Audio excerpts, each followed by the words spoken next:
Welcome to this Nonotuck training on WISP, the Written Information Security Program. This training will explain Nonotuck's WISP plan and what it means for employees or consultants of Nonotuck. This training will cover the definition of WISP, what is personal information, the purpose of the plan, internal and external risks, security breaches, and possible disciplinary actions. But let's start with the definition of WISP. The Written Information Security Program, or WISP, is required by the state of Massachusetts. Its main purpose is to protect the personal information, or PI, of residents of Massachusetts, whether they are consumers or employees. The plan spells out safeguards through administrative, technical, and physical security plans. So to protect people's personal information, we need to know what comprises personal information. Personal information, or PI, is defined as the first name or first initial and last name in conjunction with a social security number, a driver's license number, or a financial account or credit debit card number.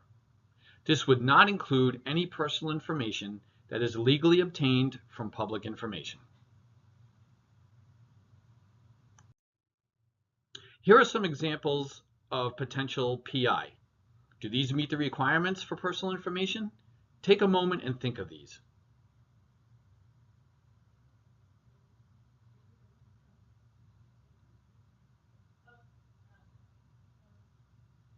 In the first example, the name John Smith meets the requirements, but in conjunction with the address, that does not meet the requirements for PI. Example 2 does meet the PI requirements, as it is a full name and a driver's license number. Example 3 does not meet the PI requirements, as it is only a first name and bank account number, though I would recommend protecting any bank account number regardless. The final example does meet the PI requirements with first initial and last name with the credit card number. Take a moment and think of some other scenarios that you encounter each day here at Nonotuck.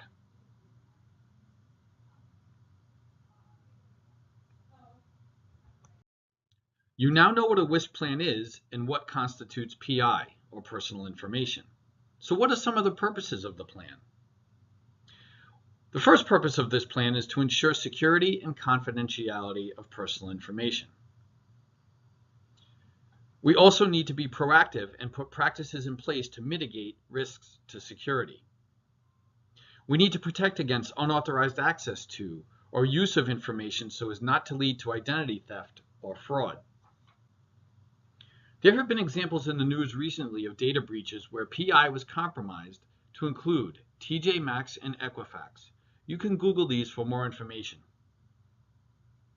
In summary, the plan examines risks to personal information at Nonotuck, potential damages from a breach of personal information, and current practices in handling personal information and future plans to mitigate risks.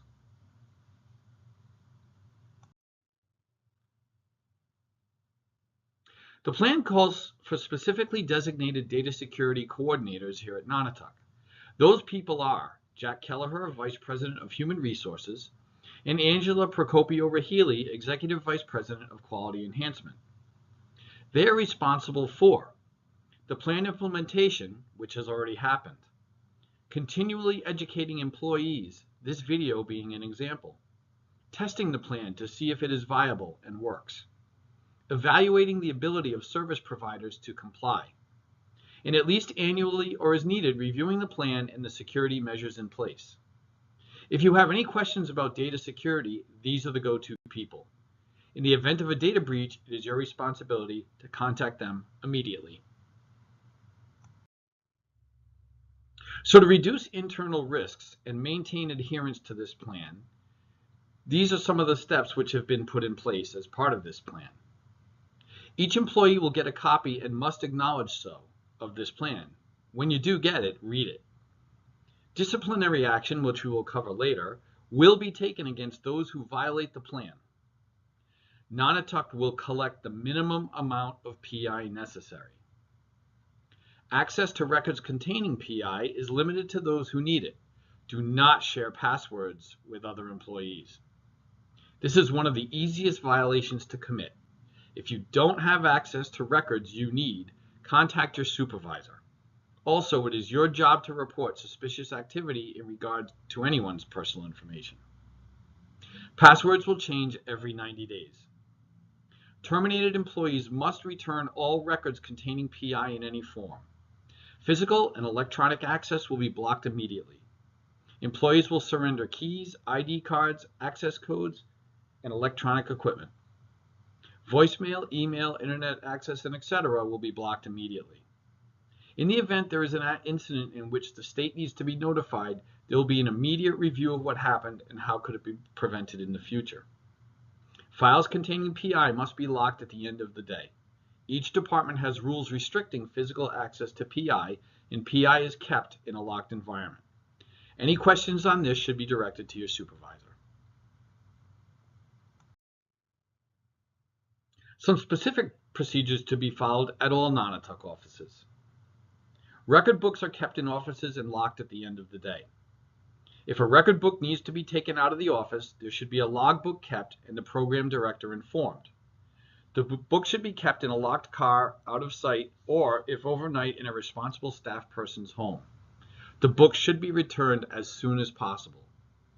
Any books used for in-office meetings should be returned to the cabinet immediately.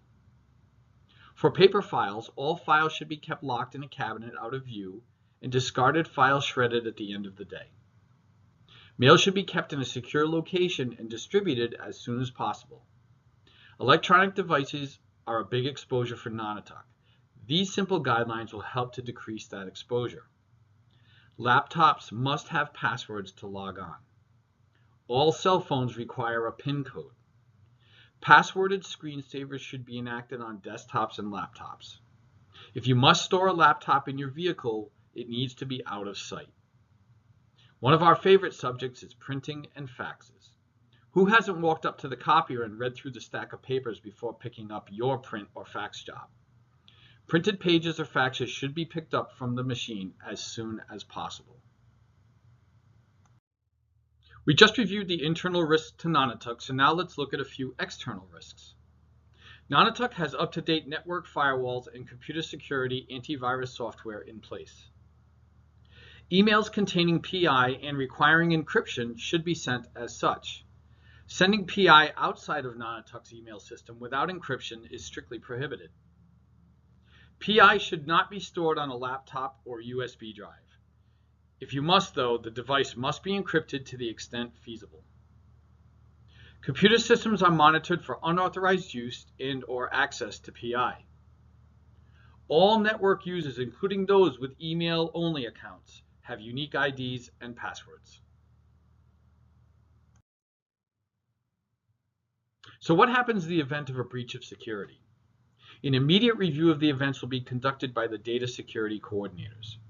Preventative measures will immediately be taken to ensure that it does not happen again. A letter must be sent to the Massachusetts Attorney General. The letter will include all of the details of the breach of data and the number of Massachusetts residents affected and what actions have been taken after the incident. The Attorney General may impose fines for the breach to include a per-record breach amount. Adherence to this plan is mandatory. Protecting PI is not a convenience, it is a daily responsibility. Failure to do so may result in disciplinary action. This action will be taken against employees who attempt to gain access or do gain access to PI when not authorized. Disciplinary actions can include, but are not limited to, written warnings, job probation, or termination. You must respect the privacy of PI of all supported individuals, employees, and consultants. Disciplinary action will be taken against those who share PI with those not authorized for that PI. Again, discipline to include probation or termination. In summary, it is your responsibility to protect personal information of Nonotuck supported individuals, employees, and consultants. Nonotuck has put in place procedures to mitigate the risk of data breach. Failure to adhere to this plan may result in disciplinary action. If you have any questions or concerns, please contact one of the data security coordinators below. Jack Kelleher or Angelo Procopio Rahili.